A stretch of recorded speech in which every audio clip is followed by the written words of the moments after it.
Estamos começando pela TV Novo Tempo mais um programa Evidências, em busca de fatos que comprovem a veracidade histórica da Bíblia Sagrada. No programa de hoje vamos tocar num assunto bastante delicado, tanto para crentes quanto para descrentes. É que são muitas as pessoas que escrevem para o nosso programa perguntando o que podemos dizer sobre o famoso Sudário de Turim. Para benefício de alguém que talvez não saiba do que estamos falando, o sudário é um pano que, segundo consta, teria impressa de maneira miraculosa a imagem de Jesus. Esta seria a imagem do seu rosto, impresso ali por uma ação sobre-humana. Há anos guardado nesta igreja em Turim, o tecido só é apresentado ao público a cada 10 anos. O tempo de exposição pode variar entre poucos dias até 1 mês e meio, depende da época. E gente do mundo inteiro, é claro, vai à Itália para ver de perto a tão valiosa relíquia. Os que defendem a veracidade do pano e do milagre que supostamente imprimiu a face de Jesus no tecido, entendem que esta teria sido a mortalha original ou o sudário que cobriu o corpo do Senhor quando seus discípulos o retiraram da cruz. Talvez a palavra sudário seja estranha ao vocabulário de muitos porque caiu em desuso e necessita ser explicada. Então vamos lá. A palavra sudário vem do latim sudor, que quer dizer suor. Era, portanto, um antigo lenço para enxugar o suor do corpo. Frequentemente, nos tempos antigos, especialmente na época da Roma Imperial, sudários eram também usados para envolver corpos de pessoas mortas antes de serem depositados no túmulo. De fato, de acordo com os evangelhos, José de Arimateia, juntamente com outros discípulos, envolveu o corpo sem vida de Jesus num pano limpo de linho e o colocou no próprio sepulcro de sua família. Mas na manhã de domingo, Cristo volta à vida, deixando para trás os lençóis que cobriam seu corpo como prova viva de sua ressurreição. Seria o sudário de Turim esse pano? Estamos diante de um objeto autêntico? Bem, deixe-me, em primeiro lugar, dizer que, como pesquisador e, ao mesmo tempo, seguidor de Jesus Cristo, eu não teria dificuldade em acreditar que Deus poderia preservar uma relíquia como esta como prova da ressurreição de seu filho. Por outro lado, porém, a minha fé no cristianismo não depende da autenticidade do sudário de Turim. Em outras palavras, não creio que o meu cristianismo seja abalado se amanhã a igreja anunciar oficialmente que esta peça não é real. Mas uma coisa devemos admitir. A afirmação por detrás desse objeto é tão forte que, se ele for verdadeiro, estamos diante do maior achado de todos os tempos, comparável ao Santo Graal ou à Arca da Aliança. Porém, se for falso, é a pior demonstração de má-fé da história do cristianismo. Antes, porém, de examinarmos os fatos, é bom esclarecer um detalhe. Considerando que muitos católicos acompanham o programa Evidências e que a Igreja Católica é atualmente a proprietária legal do sudário, é importante explicar que, embora muitos teólogos e líderes religiosos tenham defendido com veemência a veracidade desta relíquia, a própria hierarquia da Igreja em Roma tem procurado assumir uma postura bem mais moderada nesse sentido. Num pronunciamento feito em 24 de maio de 1998, o falecido Papa João Paulo II disse o seguinte acerca do Santo Sudário. Uma vez que isso não representa um assunto de fé, a Igreja não tem nenhuma competência específica para se pronunciar sobre estas questões. Prefere confiar aos cientistas a contínua tarefa de investigar, de modo que algumas respostas mais satisfatórias possam ser obtidas em relação a esse lençol. Esse documento pode ser encontrado na íntegra no site oficial do Vaticano. Quando o sudário foi pela primeira vez exposto ao público em 1357, o bispo de Troyes, Henri de Poitiers, afirmou que o pano era uma fraude e que ele mesmo conhecera o artista que fizera a pintura. 30 anos depois, o sucessor de Henri, Pierre d'Arcy, escreveu uma longa carta ao Papa Clemente VII, na qual repetiu a mesma posição de seu antecessor quanto ao Santo Sudário. Ele também afirma que o pano era manifactus, isto é, feito por obra humana, e artificialiter depictus, ou seja, artificialmente desenhado ou pintado. Esta é a carta original enviada ao Papa e que hoje encontra-se na Biblioteca Nacional de Paris. O Papa decidiu então não proibir a exibição da relíquia, mas ordenou que o bispo alertasse ao povo que não se tratava do corpo de Jesus, e sim de uma representação artística do mesmo. É claro que também houve simpatia eclesiástica com a pintura. Em 1578, o arcebispo de Milão, Charles Borromeu, peregrinou a pé até Turim apenas para reverenciar o tecido. Depois, em 1670, um ofício papal garantiu indulgência, isto é, perdão, a quem viesse para orar diante do sudário. Mas note que em momento algum, desde aqueles dias até hoje, com o pontificado de Bento XVI, nem o magistério da Igreja, nem o próprio Papa oficialmente se pronunciaram declarando a autenticidade do tecido. E isto mesmo mostrando-se simpáticos à veneração da relíquia. Aliás, o próprio Papa Bento XVI foi pessoalmente a Turim em maio de 2010 para ver o pano e o descreveu como um extraordinário ícone. Seu antecessor, o Papa João Paulo II, também esteve lá venerando a relíquia.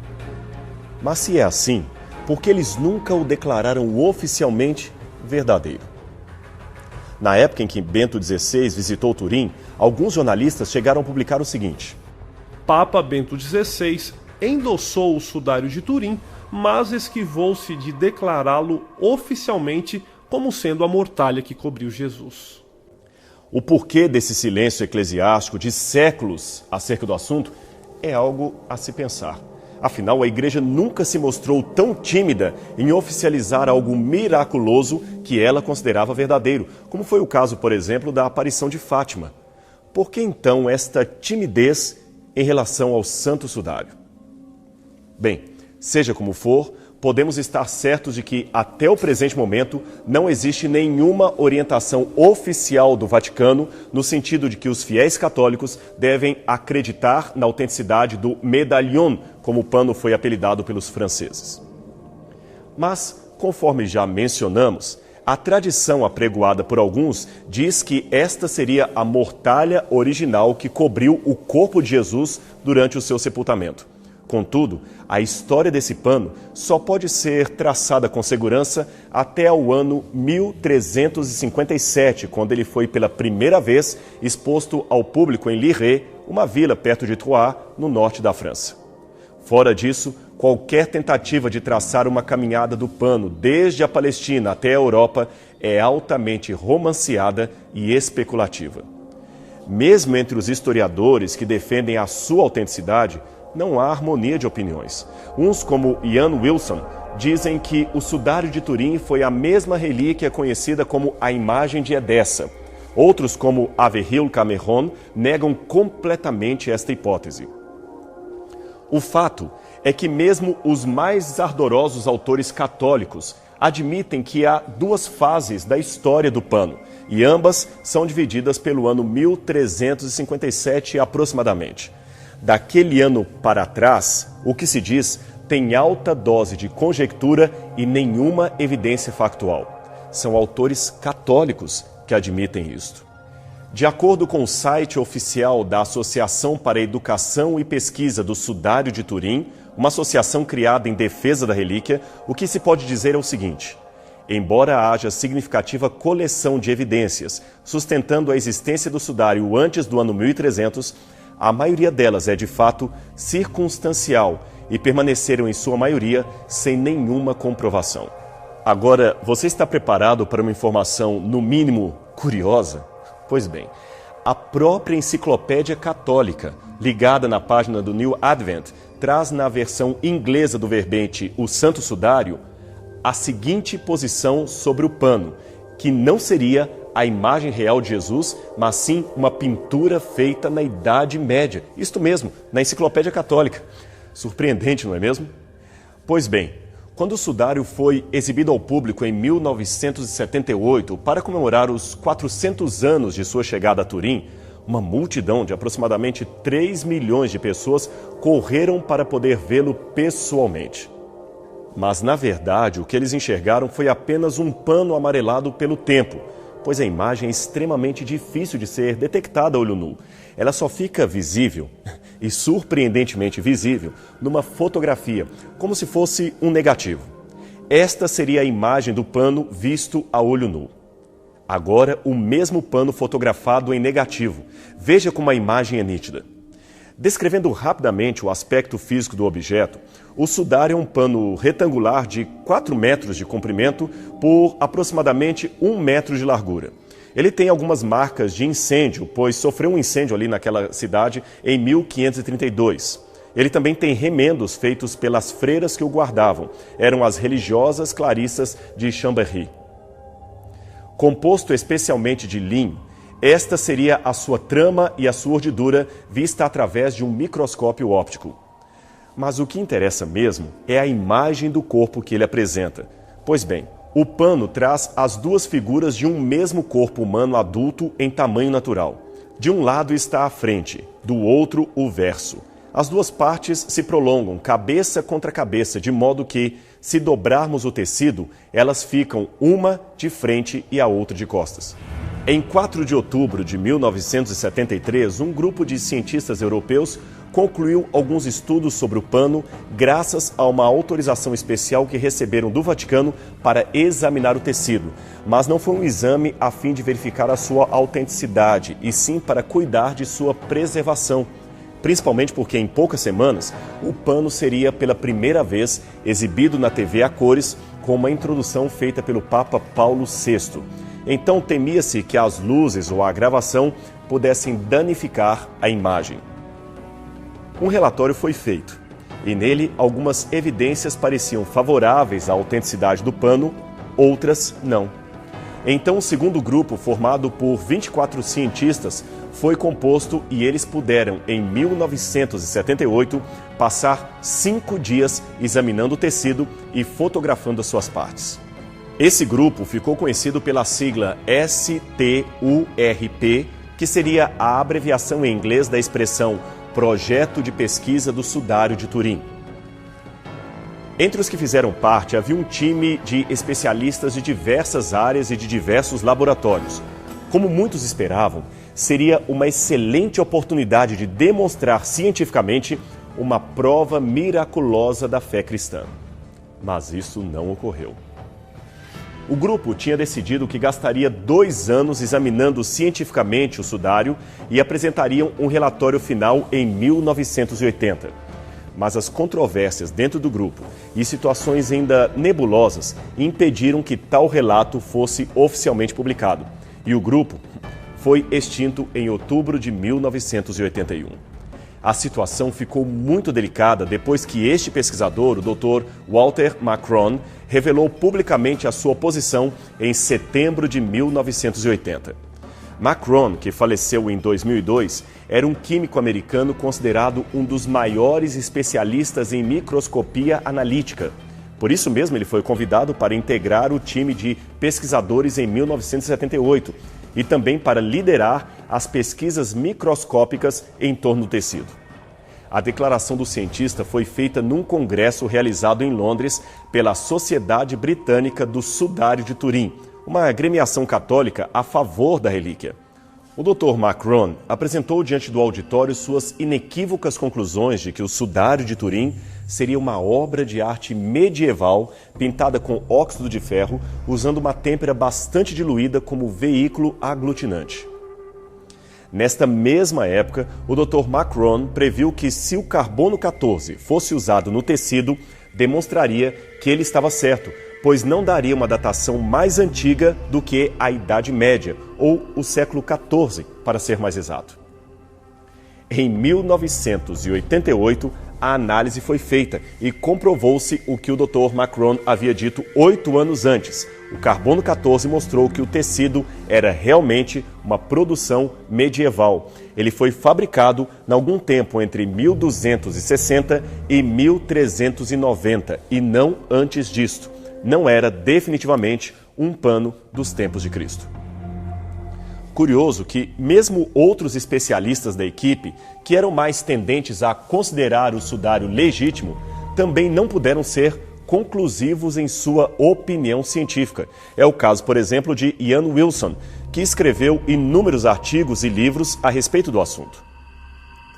Jacques Evin, um outro membro oficial do grupo de pesquisadores, especializado em técnicas de radiocarbono e fervoroso católico romano, afirmou a conclusão de que o sudário teria sido um pano que cobriria um homem crucificado não nos tempos de Cristo, mas na Idade Média. E por falar em radiocarbono, alguns tentaram desacreditar as análises feitas com carbono 14, dizendo que as amostras estariam contaminadas ou que o trabalho não foi bem executado.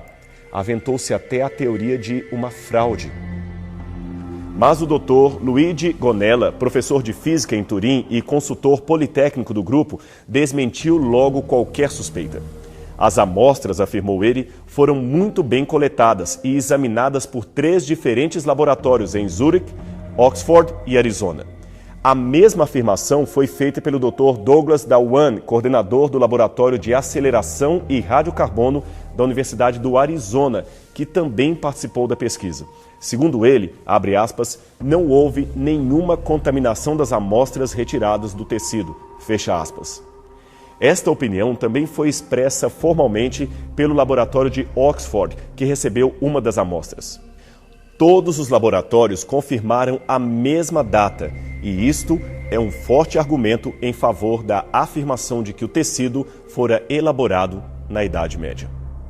Hoje, cientistas como o Dr. Marvin Howell, da Universidade do Texas, estão sugerindo novos testes de datação que seriam mais sofisticados e não danificariam a amostra. E eles também poderiam ser mais precisos que os realizados em 1988. Falta, porém, convencer os curadores de Turim a liberarem novamente o tecido para análise científica. Por enquanto, permanece a incerteza entre os que afirmam e os que negam a validade do teste de datação sobre o tecido feito com carbono 14.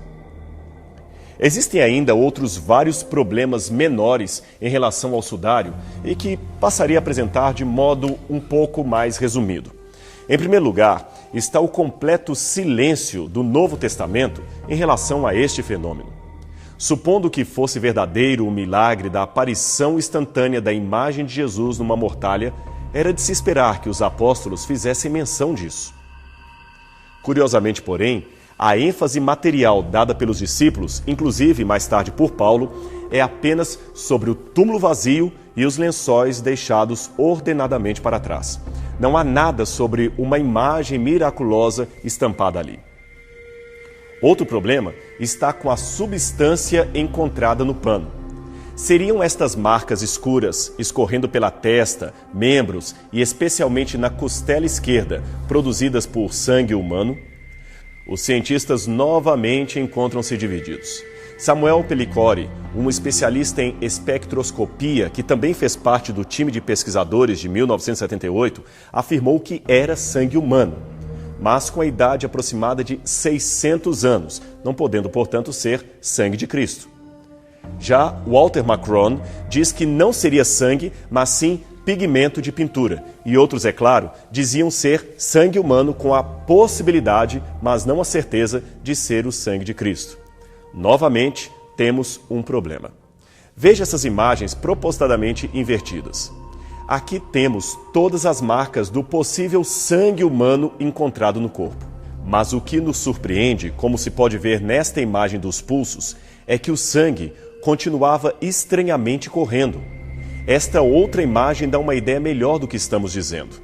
O mesmo se pode dizer das marcas na testa. O sangue ainda está escorrendo juntamente com o suor. Está claro que estas manchas se formaram depois que o corpo foi deitado sobre o pano e sepultado.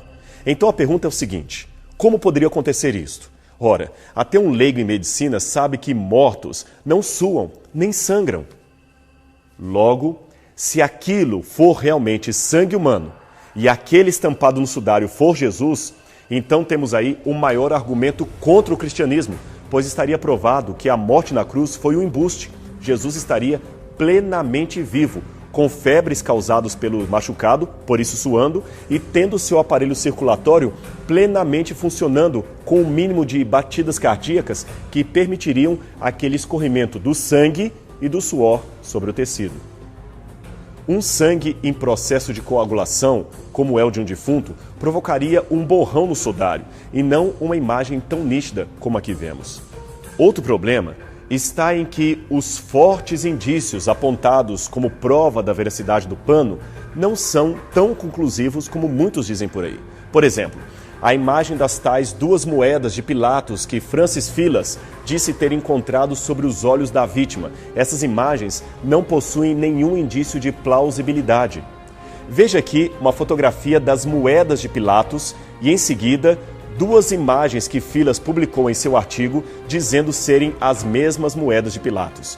É necessária muita imaginação para perceber ali algo que seriam as 2 moedas do primeiro século.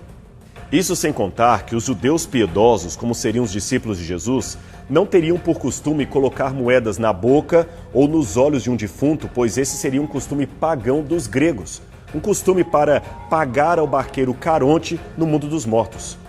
Seria estranho imaginar que os discípulos de Jesus também tivessem este costume dos pagãos. Note também que a posição do corpo estaria muito mais apropriada para os ditames da Idade Média, com as mãos cobrindo a genitália. Essa situação de decência ou postura comedida para um morto judeu do primeiro século não faz sentido. A professora israelense Raquel Hahili, especialista em arqueologia da Universidade de Haifa, afirma que tanto em Jericó quanto em Jerusalém, a postura comum dos corpos era com os braços estendidos para os lados. Desconhecem-se nessas 2 regiões qualquer evidência de que as pessoas fossem sepultadas conforme o defunto do sudário de Turim. Isso sem contar que, ainda que a pessoa fosse colocada naquela posição, os seus músculos relaxariam e a gravidade faria os braços caírem. E existem boas teorias de como a imagem poderia ter sido montada na Idade Média. Muitos acadêmicos acham absurda a ideia de que eles não teriam, naquele tempo, tecnologia para produzir uma peça assim. Aliás, a própria Enciclopédia Católica, que já mencionamos, relembra que vários outros sudários circularam pela Europa, também contendo misteriosamente a imagem do rosto de Cristo. Este era apenas mais um que acabou se tornando mais famoso. Este sudário, por exemplo, estampado na litografia medieval, não é, de acordo com a Enciclopédia Católica, o sudário de Turim, tão conhecido hoje, mas sim o sudário de Besançon, que teve muitas cópias, a maioria delas destruídas na Revolução Francesa. É exatamente por estas e outras razões que, embora tenhamos fé na historicidade da ressurreição de Cristo, nutrimos ainda sérias dúvidas quanto à autenticidade do sudário de Turim. É provável que alguns que estejam nos assistindo tenham ficado decepcionados com esta negativa. Mas saiba que nós discordamos com muito respeito pela sua fé. E eu espero que esse programa tenha pelo menos ajudado você a procurar novas respostas para as perguntas de fé que você elabora. E o nosso tempo já está acabando, então nos encontraremos semana que vem, aqui na TV Novo Tempo, em mais um programa Evidências.